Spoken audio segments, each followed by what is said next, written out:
Dilê te yê zarokatî mîna geştstêrkekê koronaya asîmana di xewnên azadiyê de kom dike.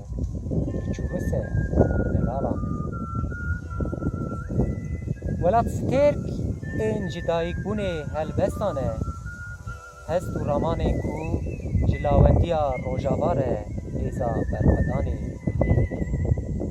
Herîvê, ronahiya te bê wate duwelidîne îşev dilê xezebê ku ji min re reştstêran helwariyê ba dike.